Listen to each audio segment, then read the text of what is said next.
Dans un monde rationnel, banal et prévisible, rien n'est aussi intriguant, rien n'est aussi fascinant et angoissant que le sentiment du mystère qui nous envahit lorsque nous faisons face à l'inconnu. En juillet 1937, à Naden Harbor, un petit port isolé au nord des îles de la Reine-Charlotte, des pêcheurs font une étrange découverte. Mais de quoi s'agit-il au juste? Jules Verne en a fait un monstre de roman. Les légendes scandinaves l'appellent Kraken. Les calmars géants capables d'enlacer de leurs tentacules une embarcation ont-ils existé? Certains témoignages sont pour le moins surprenants. Des témoins jurent avoir vu un serpent dans les eaux du lac Manitoba. Durant cette fièvre aux monstres, le ministre de l'Industrie et du Commerce du Manitoba monte une expédition commanditée par le gouvernement. Rien de trop beau pour Manipogo. Des plaisanciers aperçoivent des sillages étranges à la surface de l'eau du lac Okanagan. Cette chose sous la surface serait-elle le légendaire monstre lacustre Ogopogo? Ici Michel Dumont. Voici Dossier Mystère.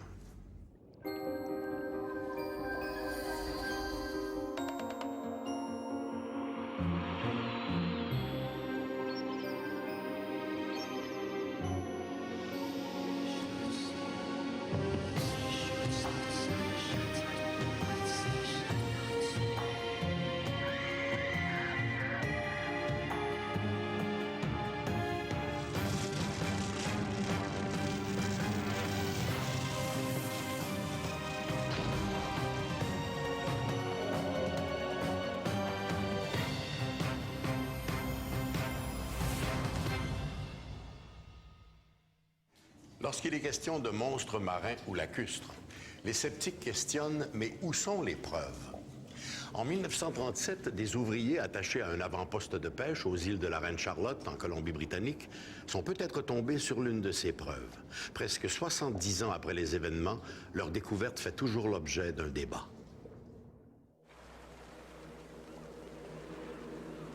Naden Harbor, poste de pêche situé à l'extrême nord des îles de la Reine-Charlotte, est en ce mois de juillet 1937 bouillant d'activité.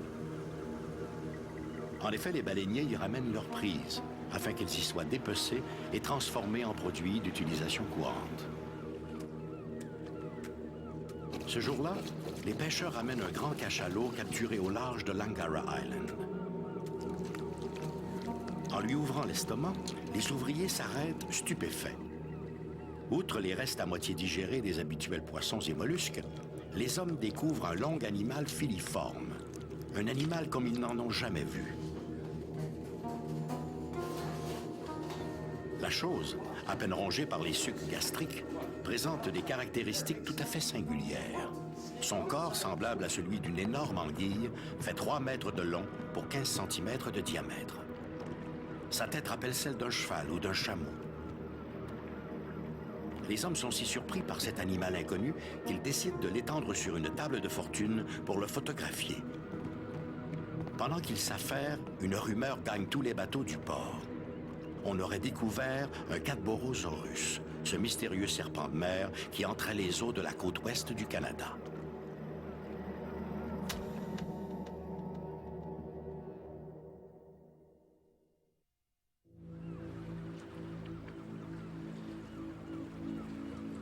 La croyance voulant qu'un monstre marin habite les eaux à l'ouest de la Colombie-Britannique n'est pas nouvelle.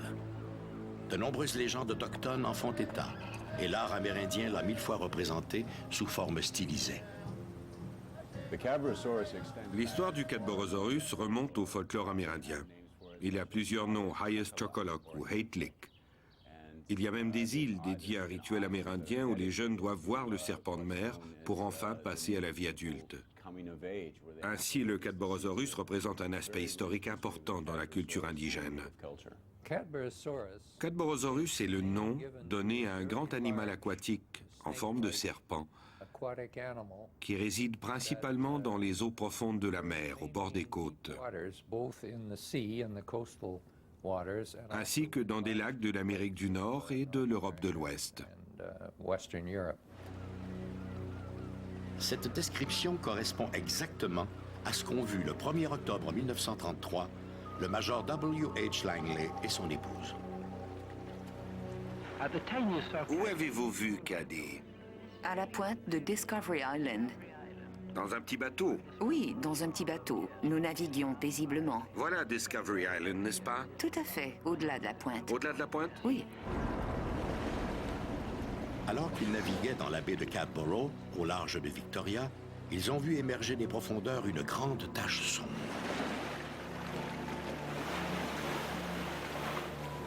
La créature leur parut être un énorme serpent dont le corps ondulait à la surface de l'eau.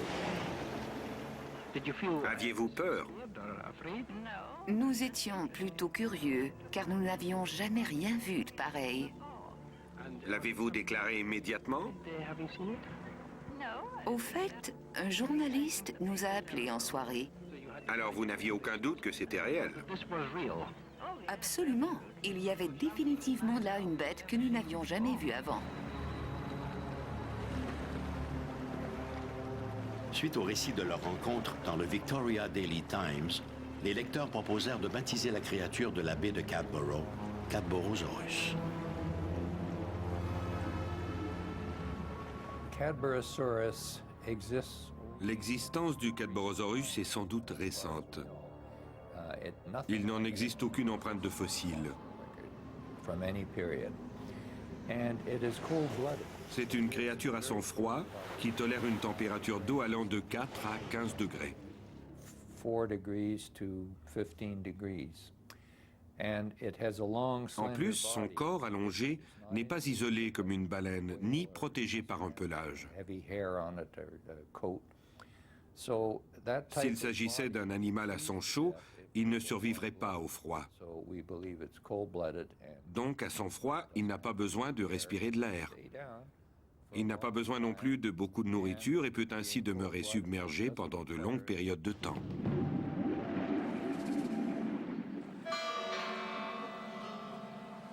Depuis l'observation des Langley en 1933, d'autres rencontres, cette fois plus récentes, ont été rapportées. In 2004, I was at a beach En 2004, j'étais à la plage avec ma fille en train de lancer des pierres dans l'eau. and out of the corner of Du my coin de l'œil, j'ai aperçu un genre de créature qui nageait à la surface de l'eau. something caught my eye. There was some sort of creature, there was some animal in the water. Elle bougeait très vite en faisant du va-et-vient. The animal was traveling up and down in the water, and Je l'ai regardée environ 20 secondes for about et tout à coup, elle est disparue sous la surface. along the top of the water, and then it went under the water, disappeared. In recorded history, Les preuves historiques existent depuis environ 2 siècles. 2 centuries. And the first Le premier témoin a été un marin qui a noté son observation à bord d'un navire du capitaine Cook. sailors in Captain Cook's crew. And he wrote Depuis, on l'aperçoit environ 3 fois par année. seen them on an average of 3 times per year ever since that time. Les hommes ont la capacité de naviguer depuis des milliers d'années. Pourtant, nous en connaissons très peu sur la vie dans nos océans. Le regretté Jacques-Yves Cousteau disait que nous en savons plus sur la Lune que sur ces océans qui nous entourent. La science a souvent ridiculisé l'existence de créatures telles le Sasquatch ou le monstre du Loch Ness. Étrangement, le Cadborosaurus a soulevé l'intérêt de 2 scientifiques, les docteurs Ed Bousfield et Paul LeBlanc. Ils ont écrit un livre sur la bête et ont proposé une classification scientifique officielle.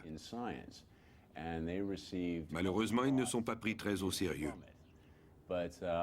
J'espère toutefois que la science va garder un esprit ouvert à cet égard. Malheureusement pour les scientifiques, il ne reste aujourd'hui pratiquement rien de la carcasse de l'animal extirpé de l'estomac du cachalot de Naden Harbor. Nous n'avons aucune idée de ce qui est arrivé à la carcasse du port de Naden. En principe, elle devait être envoyée à la station biologique de Nanaimo. La bête devait être partagée entre l'université et le musée de Victoria. Il y a quelques années, Bousfield a découvert qu'elle avait séjourné à Bellevue, conservée dans de l'acétone. C'était une attraction touristique présentée avec la mention « Venez voir le serpent de mer ». Nous n'avons hélas pas de photos. Nous savons aussi que des parties de nageoires et le corps ont été envoyés à Victoria. Nous ignorons ce qui est advenu de la tête. Un véritable mystère, mais aussi une terrible perte pour la science. J'espère que si une affaire semblable se reproduit, le corps entier, mais surtout la tête, seront conservés. On ignore avec certitude ce qui est advenu de la carcasse de Naden Harbor. Certains prétendent que les restes ont été ensevelis aux îles de la Reine Charlotte. D'autres jurent que la carcasse a été envoyée sur le continent, d'où on a perdu sa trace. Pour l'heure, les seules preuves physiques dont nous disposons pour juger de son existence restent, hélas, ces quelques photos d'un animal inconnu prises il y a 70 ans. Des clichés qui révèlent que le doute fait partie de la connaissance. Les monstres marins fascinent. Certains auteurs ont d'ailleurs su exploiter avec succès cet engouement. Pour ceux et celles qui ont lu 20 000 lieues sous les mers, l'un des moments les plus angoissants du roman de Jules Verne reste ce combat dantesque entre le capitaine Nemo et une pieuvre géante. Sans doute inspirée par les récits des marins, la bête imaginaire de Jules Verne est-elle vraiment fictive? Septembre 1901. Le capitaine S.F. Scott est aux commandes d'un canot de sauvetage en direction du phare de Race Rocks au large de l'île de Vancouver. De là, il pourra guider le voilier dans lequel il se trouvait en lui indiquant un passage et un endroit sécuritaire pour accoster. Mais le vent est tombé et le voilier, emporté par les forts courants, dérive vers des récifs dangereux. Scott progresse vite lorsque soudain une présence inattendue le menace.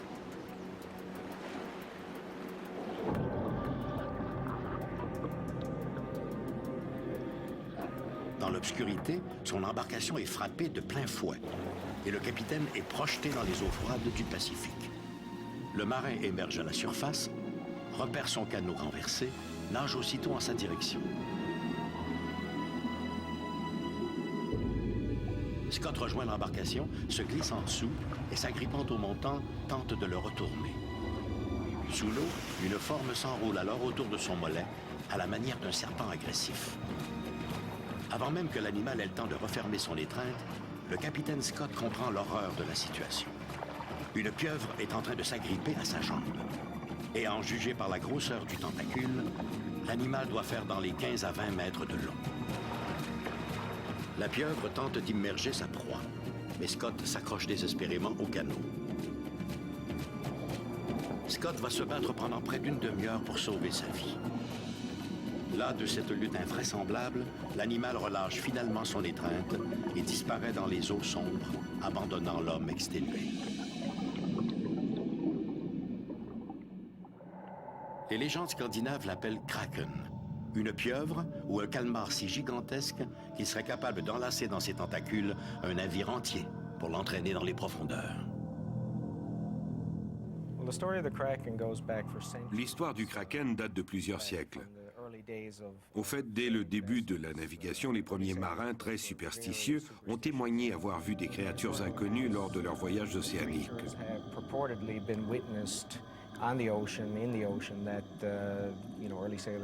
L'histoire exagérée du Kraken est probablement basée sur les premières observations de calmars géants. Early stories of giant squid sightings and landings that these people have seen. Ces visions, combinées à la mythologie et à leur peur, ont hissé le calmar géant au rang de créature monstrueuse. Pour ceux qui ont lu 20 000 lieues sous les mers de Jules Verne, ou encore qui ont vu le film dans lequel un kraken attaque le Nautilus du capitaine Nemo, la question se pose. Le kraken, cet animal légendaire, existe-t-il vraiment? Je crois simplement que Jules Verne était un bon écrivain avec une imagination très fertile.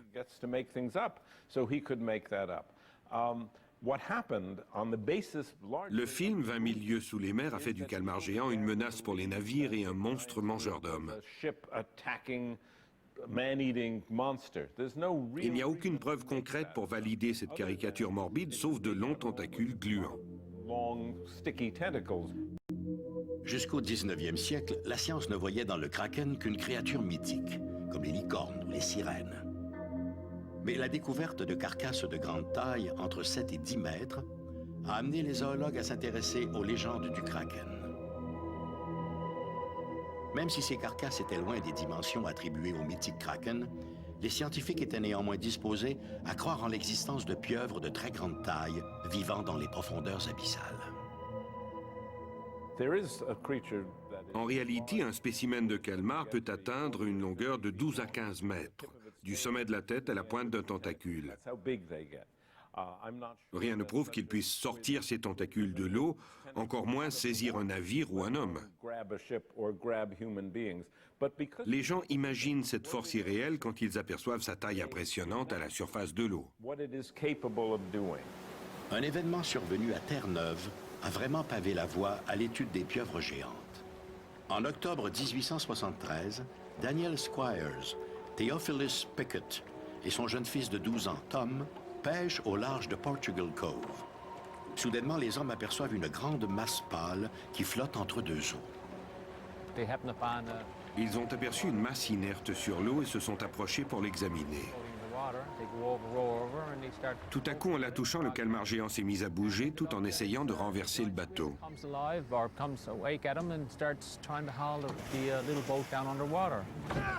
C'est à ce moment-là que le jeune Tom Pickett s'empare d'une hachette qu'il abat avec toute la vigueur de ses 12 ans sur les bras visqueux de la pieuvre, sectionnant 3 de ses tentacules.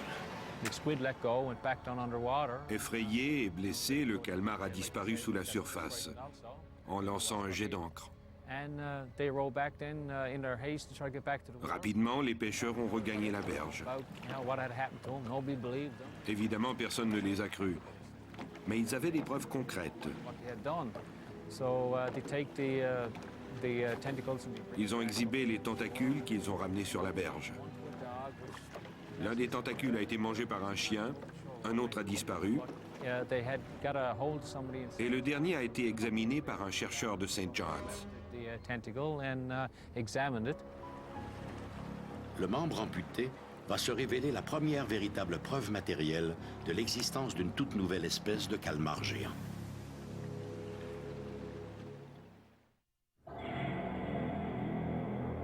Aujourd'hui, un siècle après l'aventure du jeune Tom Pickett, le calmar géant est devenu une réalité scientifique. Malheureusement, les études n'ont pu se faire à ce jour qu'à partir de carcasses rejetées sur les côtes de Terre-Neuve ou de la Nouvelle-Zélande. Personne n'a jamais été capable d'étudier la bête dans son environnement et encore moins de la filmer.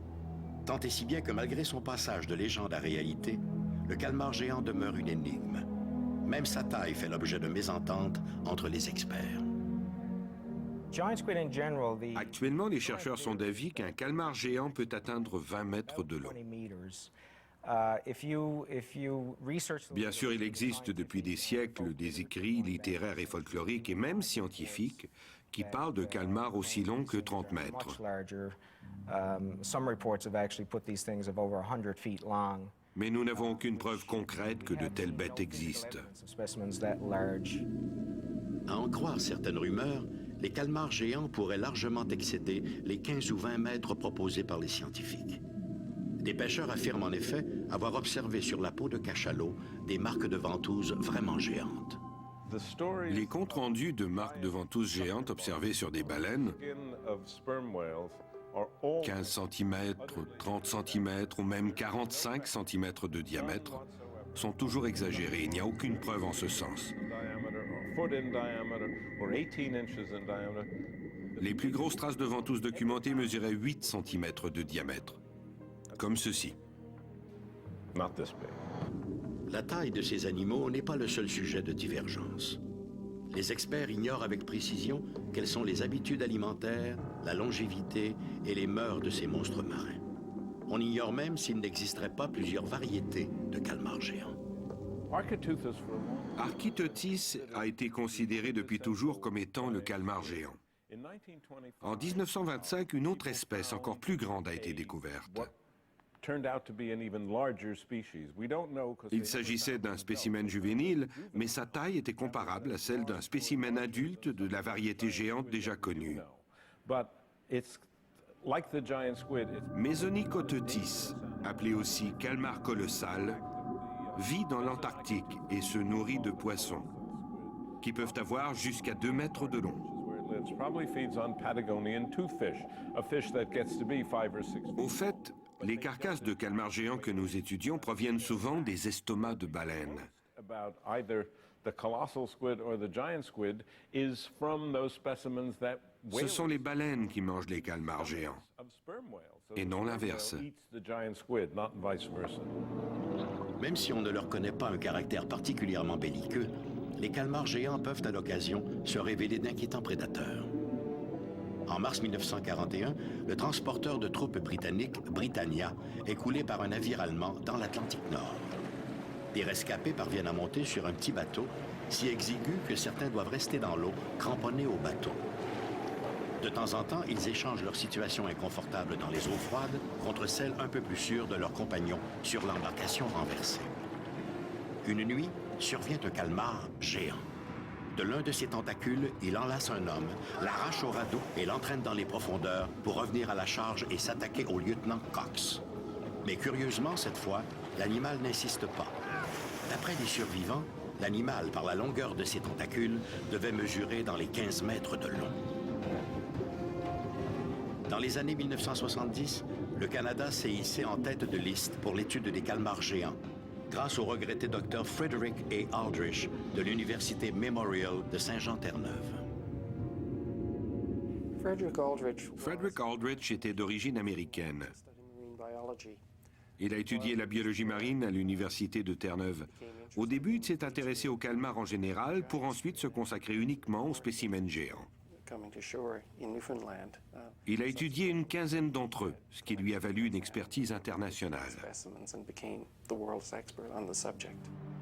En 1988, le scientifique a fait circuler des tracts aux 4 coins de Terre-Neuve, invitant tous les riverains et pêcheurs à lui signaler la découverte de toute carcasse de pieuvre ou autre animal non identifié.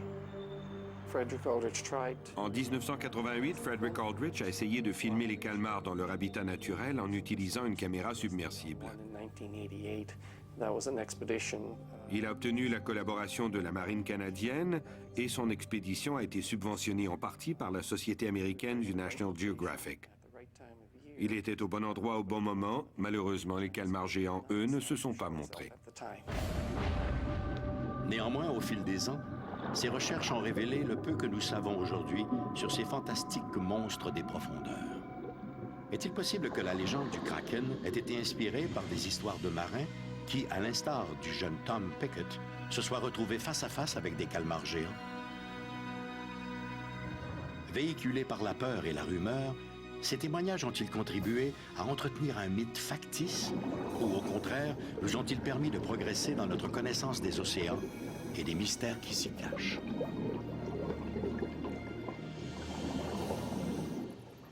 Dans son livre « The Search for the Giant Squid », l'auteur Richard Ellis écrit que sans la perspective de ces grands animaux inconnus, les grandes profondeurs abyssales nous sembleraient bien monotones. Jules Verne serait sans doute d'accord avec lui.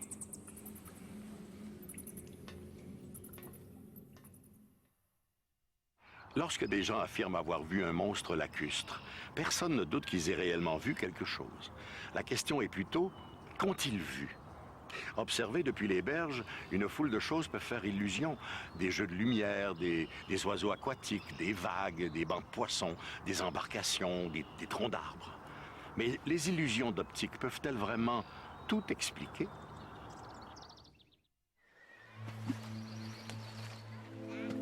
Bien que fraîche, la journée est magnifique à Manipogo Beach, sur la berge du lac Manitoba. Parmi les vacanciers se trouve un certain A.R. Adams, résident de la région. Soudainement, quelque chose au large attire son attention.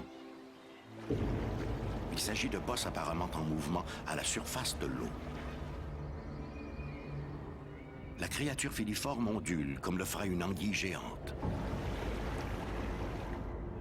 Adams estime qu'à elle seule, la tête fait dans les 25 cm de large, sans yeux ni bouche apparemment. Adams et les autres témoins ajouteront leur récit à des dizaines d'autres qui affirment avoir observé le même genre de créature lacustre dans les lacs Manitoba, Winnipegosis et Winnipeg.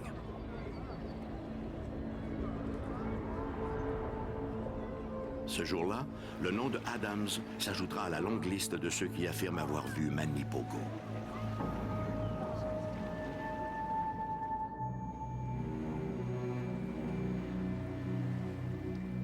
A priori, les grands lacs manitobains constituent un environnement idéal pour l'évolution de grands animaux lacustres. Pourtant, les récits faisant état d'une bête inconnue dans les eaux des lacs Manitoba, Winnipegosis et Winnipeg sont tout à fait contemporains. Dans les traditions des Premières Nations amérindiennes du Manitoba, il n'y a aucune référence à Manipogo. Par contre, au début des années 1900, il y a eu toute une série de rapports à son sujet. Quelle que soit sa nature, Manipogo est un monstre plutôt récent. La créature du lac Manitoba n'a pas alimenté autant de témoignages qu'Ogopogo ou d'autres monstres lacustres. Par contre, les témoignages sont tout à fait crédibles. La créature aurait été vue dans 6 lacs différents. On parle des lacs Manitoba, Winnipegosis, Dirty Weir, Cedar et Dauphin. Ces lacs sont tous reliés entre eux par des rivières. Il n'est donc pas contradictoire que la bête ait été rapportée dans l'un ou l'autre de ces lacs. Vers 1913 ou 1918, un prospecteur a raconté avoir vu brièvement dans l'eau une créature en forme de serpent. Ensuite, les observations ont été rapportées au rythme d'une tous les 10 ans. Puis dans les années 1940-1950, des dizaines de témoignages ont été colligés. En 1957, les quelques cas rapportés semblent assez sérieux pour que le ministre manitobain de l'Industrie et du Commerce de l'époque, Bud Jobin, mette sur pied une expédition scientifique pour jauger de la réalité de la bête lacustre. Le Manitoba est une province peu peuplée, contrairement à la Colombie-Britannique. Qui plus est, les secteurs autour de ces lacs ne sont fréquentés qu'en période estivale, comme la célèbre plage Manipogo où l'animal aurait été vu plusieurs fois. On comprend qu'en raison de la faible densité des populations sur ce territoire, un territoire qui n'est pas non plus un moteur touristique du Manitoba, les occasions de voir l'animal restent faibles.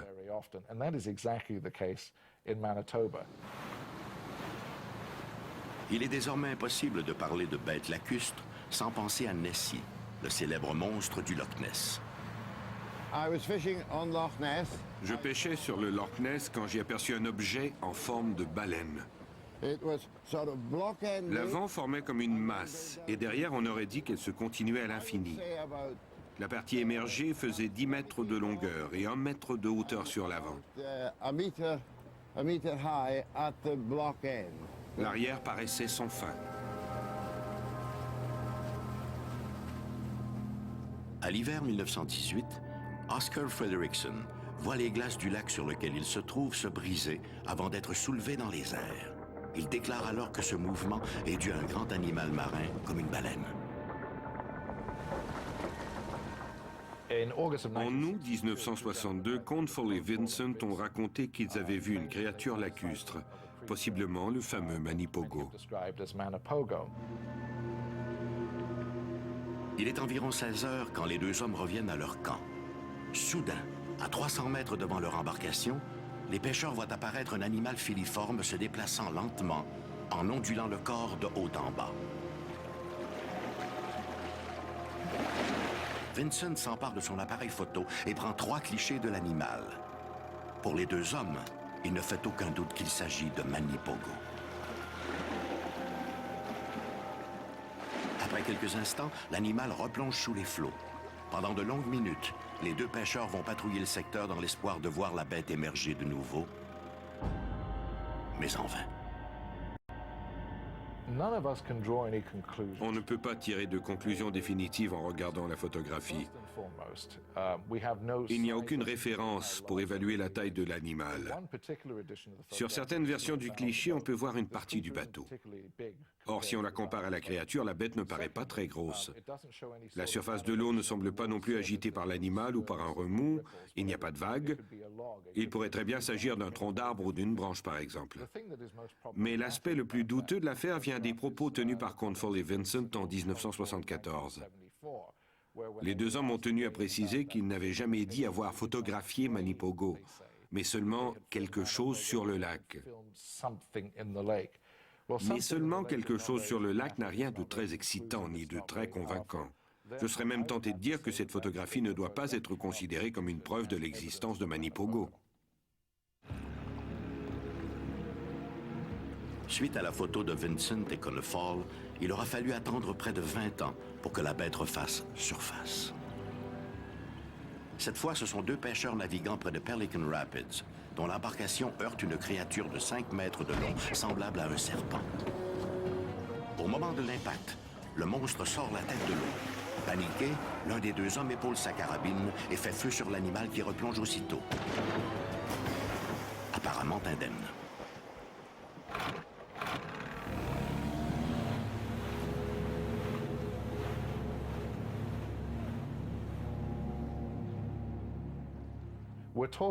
Nous parlons ici de ce qui m'apparaît comme plusieurs créatures d'une seule et même espèce qui seraient présentes dans plusieurs lacs. Ces groupes présenteraient des variations comme on en rencontre chez les chiens. On a par exemple des chihuahuas mais aussi des bergers allemands, on a des rottweilers et des labradors. Pourtant ce sont tous des chiens. S'il y a des variations entre les créatures, elles s'expliquent peut-être par des facteurs environnementaux ou par leur mode de reproduction. Mais croire qu'il puisse exister plusieurs espèces de créatures lacustres me semble très improbable. Tous deux férus de pêche, Beatrice Anna et son mari garderont de cette soirée sur le lac Manitoba un souvenir impérissable. Une fois arrêté, mon mari s'est retourné pour soulever le moteur. C'est à ce moment-là que j'ai entendu un bruit semblable à de l'eau contre le rivage. Un bruit très fort. À moins de 200 mètres de leur embarcation, la bête, qui n'avait rien d'un poisson, avait plutôt une tête qui ressemblait à celle d'un cheval. Nous l'avons observé pendant peut-être 2 minutes, 2 minutes et demie. Il a parcouru une distance d'au moins un quart de mille pendant ces 2 minutes. J'étais vraiment effrayé par la vague que faisait la bête, mais aussi par la longueur de l'animal derrière cette vague. Mon mari voulait remettre le moteur à l'eau pour aller le rattraper. Je ne vous répéterai pas ce que je lui ai répondu. Il n'en était pas question. J'avais trop peur. Cet homme avait vu la créature lorsqu'il était enfant dans les années 1960. Lui et ses amis pique-niquaient alors près du lac. Tous les gens présents avaient vu aussi le Manipogo, incluant les adultes sur la plage. Sa seconde apparition l'a laissé aussi surpris que la première fois. Le fait d'avoir vu 2 fois la créature est tout à fait remarquable. Si pour certains, la présence d'un grand animal dans les eaux des 3 principaux lacs manitobains semble indéniable, les sceptiques, eux, rappellent que les cours d'eau du Manitoba sont réputés pour leurs esturgeons géants, certains faisant plus de 3 mètres de long.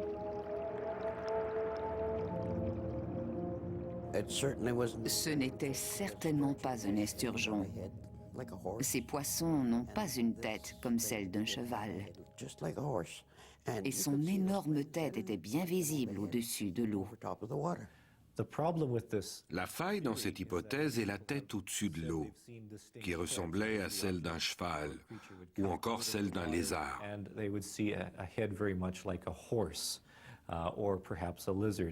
Normalement, les esturgeons montent à la surface pour se dorer au soleil. Mais on ne voit que leur corps, ils ne peuvent pas sortir leur tête de l'eau. Si Manipogo existe, s'agit-il d'un poisson, d'un serpent? Est-il un survivant de l'ère des dinosaures? Les questions sont nombreuses. Parle-t-on d'un ou de plusieurs animaux? Et s'ils sont plusieurs, peuvent-ils se reproduire? Comment survivent-ils aux longs hivers manitobains quand les lacs sont gelés? Hibernent-ils dans quelques cavernes sous-marines? Lorsqu'on évalue l'existence d'une créature comme Manipogo, la liste des questions est longue et écrasante. J'ai éliminé la théorie du plésiosaure. D'abord parce qu'il s'agissait d'un reptile et les reptiles ne survivent pas très bien dans les eaux froides, comme c'est le cas au Canada, de Terre-Neuve à la Colombie-Britannique. Or, nous avons des rapports d'observation qui proviennent de toutes ces provinces. Personnellement, je crois que cet animal est un amphibien, puisqu'il a été observé tant à l'intérieur qu'à l'extérieur de l'eau. Il est toujours possible qu'il s'agisse aussi d'un mammifère, mais j'ai des sérieux doutes que ce soit le cas.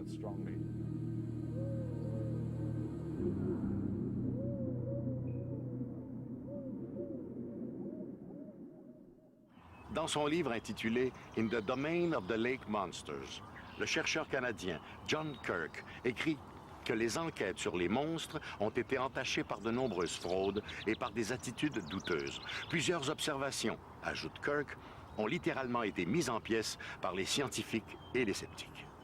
Mais en dépit de ce constat, certaines observations résistent toujours à l'analyse. En 1994, la Société canadienne des postes a émis 4 timbres à l'effigie de créatures fabuleuses qui ont marqué le folklore canadien. Il y avait le kraken, le calmar géant des légendes de la mer, le Sasquatch, l'abominable homme des bois de l'Amérique, le loup-garou, cette bête mi-homme mi-loup de nos cauchemars, et Ogopogo, le monstre lacustre du lac Okanagan en Colombie-Britannique.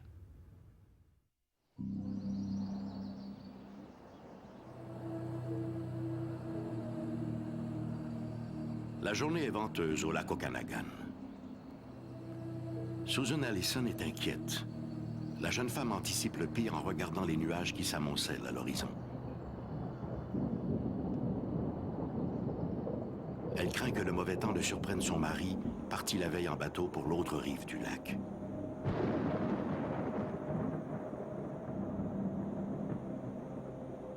Si l'orage éclate, le pire est à craindre pour John. Sur le lac, des vagues commencent à se former, menaçantes. Ce n'est qu'à ce moment qu'elle remarque une masse sombre qui se déplace contre le vent en fendant les vagues. Elle réalise que ce qu'elle croyait n'être qu'un tronc d'arbre à la dérive est en fait un animal aquatique filiforme d'au moins 15 mètres de long. Pendant de longues minutes, Susan Allison reste là, les yeux fixés sur le lac. Tout son esprit n'est occupé que par un nom, Naitaka.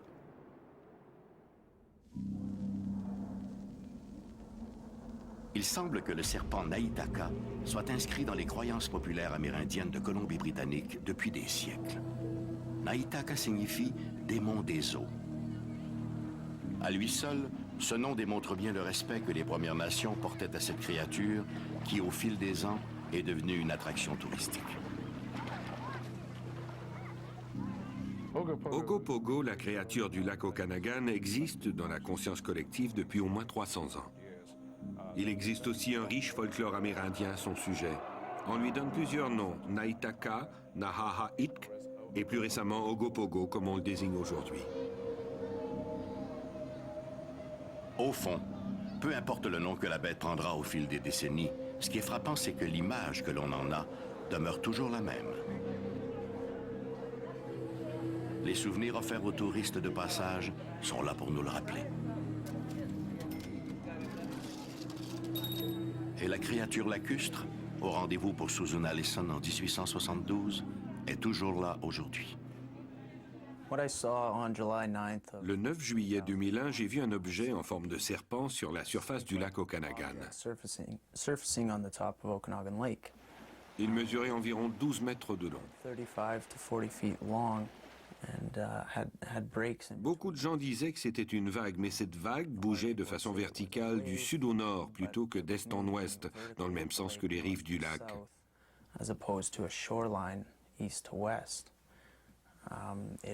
Les parties émergées brillaient au soleil. C'était certainement quelque chose de solide. Nous étions 6 personnes dans le bateau et nous sommes tous d'avis que c'était quelque chose que nous n'avions jamais vu auparavant. We all knew that this was something that we hadn't seen before. I've had a number of experiences. J'ai eu plusieurs expériences extraordinaires et personnelles avec cette créature. I'm a critical De profession, je suis un journaliste plutôt critique et sceptique. Lors de ma première rencontre avec Ogopogo, cela remonte à 1987 et j'en ai eu 11 depuis, j'ai été tout à fait médusé. baffled, bemused. Je ne pouvais pas concevoir qu'une telle créature puisse exister au milieu d'un endroit aussi densément peuplé. Unknown creature in such a populated area. And my Mon expérience est assez semblable à celle de tous ces autres témoins qui, eux aussi, ont vu le phénomène du lac Okanagan. phenomenon. 1 year later, on July 9th of 2000, Un an plus tard, jour pour jour, alors que je me rendais à mon travail en marchant le long du lac, j'ai aperçu ce qui m'a semblé être 2 créatures dans l'eau, l'une à côté de l'autre. and as I rounded a corner which opens up the lake, I saw what seems to be 2 creatures side by side in the general. La surface du lac était très calme et il n'y avait aucun bateau dans les environs. There were no boats. I scanned the lake to J'étais très étonné. Je ne m'attendais pas à revoir cet animal, surtout pas un an après. the fact that it was a year. Dans les 2 apart, cas, je ne cherchais pas à voir la créature. wasn't, on Elle s'est both sides, I manifestée, wasn't looking c'est for the tout. creature. They just happened to appear.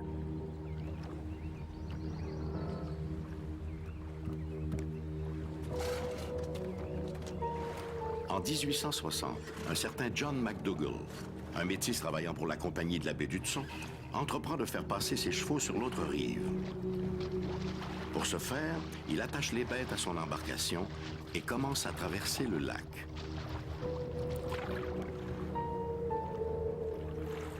À mi-chemin, les chevaux qui nagent derrière l'embarcation se débattent et disparaissent sous les flots. McDougall est terrifié. Ce qui a attiré ses bêtes dans l'abîme risque de l'entraîner à son tour. McDougall n'a d'autre choix que de couper la traîne pour se libérer de cet agresseur invisible. Il pagaie ensuite de toutes ses forces jusqu'à l'autre rive.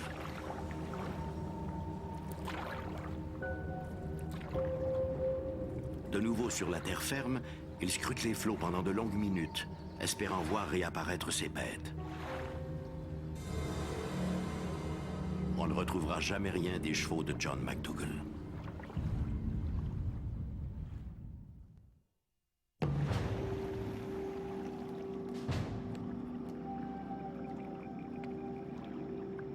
This particular animal Cet animal possède les caractéristiques d'un amphibien plutôt que celles d'un reptile aquatique comme l'était le plésiosaure ou l'élasmosaure. and that type of thing. So what Il est possible que nous soyons ici en présence d'une espèce très ancienne, une relique du passé, that is relic in northern lakes, ou encore, et cela n'a rien de contradictoire, une espèce tout à fait nouvelle. a brand new species. Ogopogo fascine toujours. C'est pourquoi les récentes missions de recherche n'ont pas lésiné sur les moyens scientifiques disponibles pour scruter les fonds du lac Okanagan. The search for Ogopogo La recherche d'Ogopogo doit être scientifique. Après tout, nous sommes ici à la recherche d'un spécimen biologique. what it is Nous cherchons un animal dans le but précis de l'identifier et de l'homologuer scientifiquement dans un catalogue taxonomiste. Mais force est de reconnaître que lorsqu'il est traqué avec tout l'attirail scientifique, l'animal préfère se faire discret. En fait, c'est lorsqu'on s'y attend le moins que la bête se manifeste. Toutes les photos, tous les témoignages, tous les croquis ne prouveront malheureusement jamais hors de tout doute l'existence du monstre lacustre.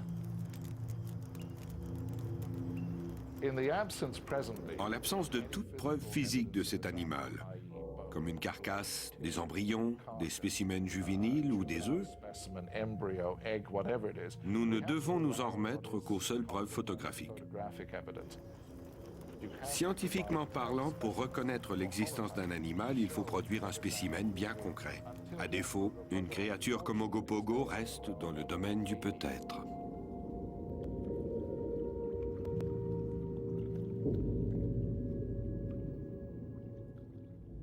Au Canada, aucun monstre lacustre, réel ou imaginaire, n'a suscité autant d'intérêt que Ogopogo.